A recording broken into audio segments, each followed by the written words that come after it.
I det här avsnittet är vi ute i skärgården igen, närmare bestämt på Siarö som ligger i Furusundsleden mellan fastlandet och Ljusterö strax norr om Stockholm. Vårt mål idag är att undersöka vad som finns kvar av en batteriplats som byggdes som ett provisorium redan 1914. Medan Siaröfortet och Kyrkogårdsön försvinner ner till höger så dyker upp en ny ö här uppe. Det här är nämligen Siarö. Och för att förstå vad vi är så tar vi hjälp av Google Earth. Och ja, det är som så att vi befinner oss mitt i Furusundsleden. Och vi kommer alldeles strax börja den här vandringen från stranden och tar oss sedan vidare upp i skogen för att ta reda på vad som finns kvar att upptäcka. För att förstå den här platsen bättre har jag lånat en ritning från Urban Sobeus bok. Det är otroligt intressanta böcker han har skrivit, men de kan också vara lite svårtolkade. Det är nämligen inte alls ovanligt att det skiljer sig en del mellan vad som faktiskt planerades på ritbordet och vad man sen i verkligheten hann bygga här ute. Närmast vattnet fanns 2 strålkastarställningar på skyddade platser.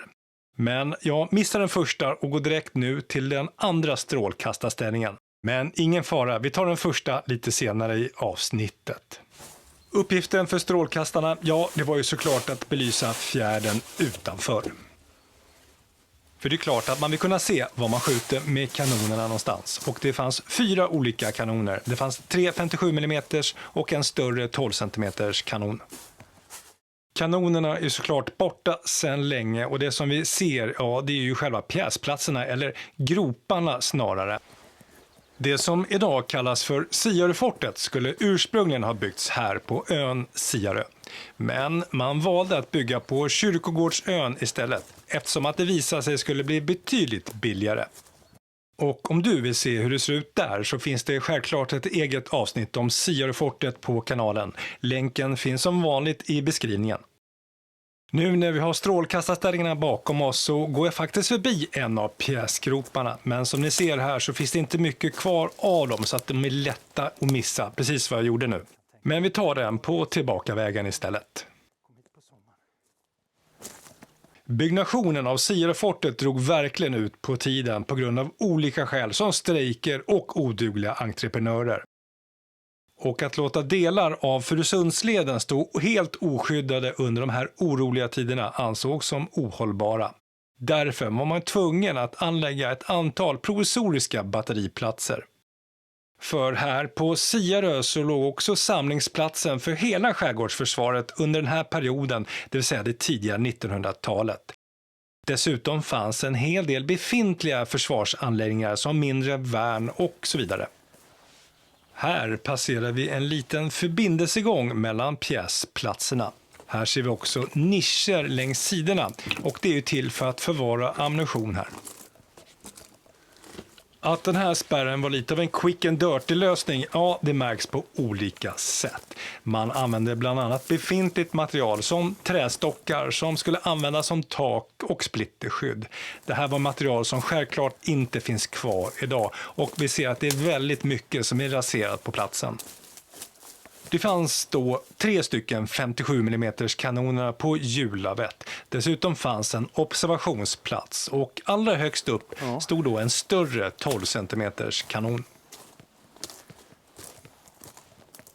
Att uppföra den här anläggningen på Siarö, det gick ju otroligt snabbt. Man kan läsa att arbetet pågick endast i 2 månader och stod klart i augusti 1914. Och man får anta att det var soldater som gjorde arbetet till den större delen.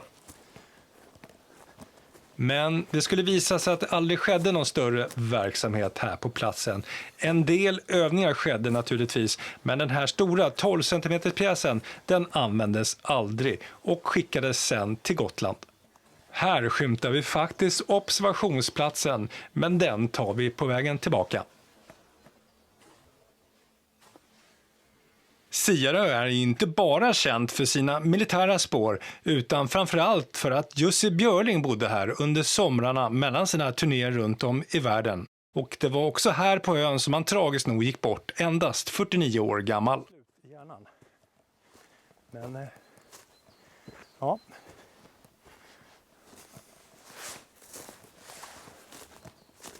Alldeles strax här på vänster sida så kommer vi hitta ammunitionsnischer ytterligare en gång. Men de här är lite kraftigare och avsedda för den här 12 cm pjäsen som stod lite längre fram. Men ingen kanon finns ju kvar idag. Men här var det inte det enda som byggdes på Siarö. Som jag nämnde tidigare så fanns mycket skyttevärn och mindre posteringar runt hela ön. Och dessutom fanns det faktiskt en gång i tiden ytterligare 2 större pjäser. Nämligen 2 stycken 15,2 cm kanoner som var placerade högst upp på Telegrafberget här på Siarö. Den är fortfarande väl kamouflerad, men här ser vi faktiskt en liten trappa som man har gjutit en gång i tiden. Och den är otroligt igenväxt, som mycket annat såklart på den här platsen.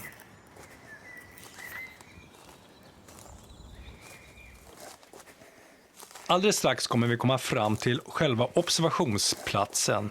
Och på den här ön finns även en mätstation, men den tillhörde Langbybergsbatteriet på Ljusterö.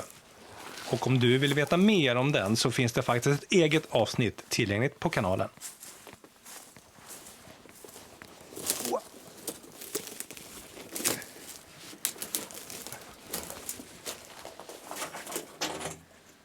Okej.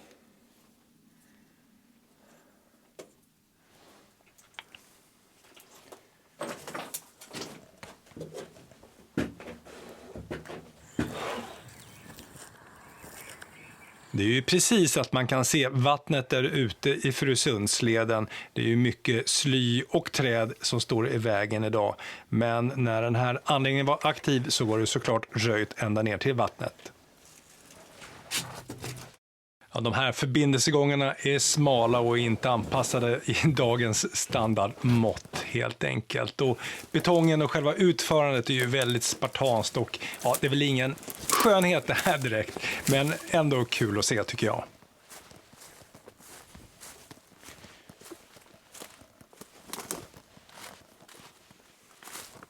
De här pjäsgroparna ligger ju verkligen på rad uppifrån och ner, lite som tripp, trapp, trull, och vi kommer alldeles strax komma tillbaka till den här tredje pjäsgropen där en av 3 stycken 57 mm kanoner skulle stå placerade.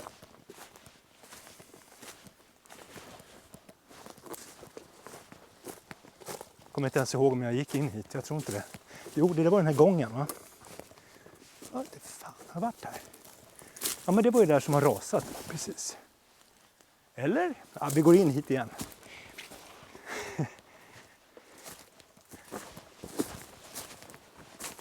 Ja, här var vi. Skitsamma, nu har vi sett det 2 gånger. Repetition är kunskapens moder. Så att... Ja, kanske det. Men jag får skylla på att jag var ordentligt trött för det här tillfället. För jag hade filmat hela Siaröfortet innan.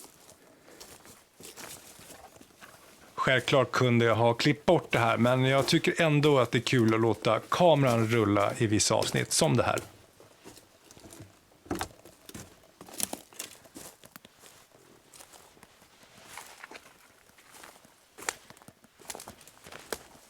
Medan vi kommer fram till den andra pjäsgropen så ska jag informera om att det finns en spellista tillgänglig. Den heter Betongen i skärgården bortglömda fort. Den fylls på kontinuerligt med nya okända anläggningar här ute i havsbandet. Ja, jag sa att vi skulle ta första pjäsgropen på vägen ner igen, men det lyckas jag inte med. Jag går ju rakt igenom den som vi ser nu. Å andra sidan så är det ju bara en igenvuxen grop. Det går ett gammalt rykte här ute på ön bland de som har bott här under en längre tid. För det sägs nämligen att det ska finnas en hemlig tunnel hela vägen från Kyrkogårdsön, alltså där Siaröfortet ligger, under vattnet fram hit till det här området. Och det ska mynna ut någonstans vid batteriet. Självklart så är det här en skröna och kanske en önskedröm, men visst vore det häftigt om det var sant. Men personligen är jag väldigt tveksam, för att vid den här tiden när man byggde alla de här anläggningarna runt om i skärgården på tidigt 1900-tal så var försvarsbudgeten extremt ansträngd. Att spränga en tunnel under havsbotten, ja, det fanns nog inga pengar eller kunskap till. Men det finns faktiskt en del i just Sierrefortet som är lite kryptisk. För det finns nämligen en kortare tunnel som slutar lite abrupt. Frågan om det här kanske är en förberedelse för en framtida utbyggnad eller om det kanske döljer sig något annat där bakom. Kanske en tunnel hit.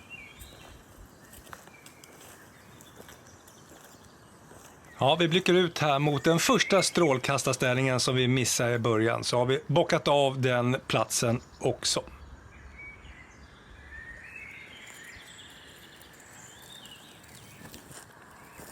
Då tycker jag att vi tackar den här biten av svensk fortifikationshistoria för den här gången. För det här var en plats som byggdes i all hast, men trotsar naturen ännu idag. För det har faktiskt gått över 100 år sedan. Och visst byggde man snabbt när det behövdes, men betongen, ja, den finns kvar där ute ännu idag. Made in Sweden.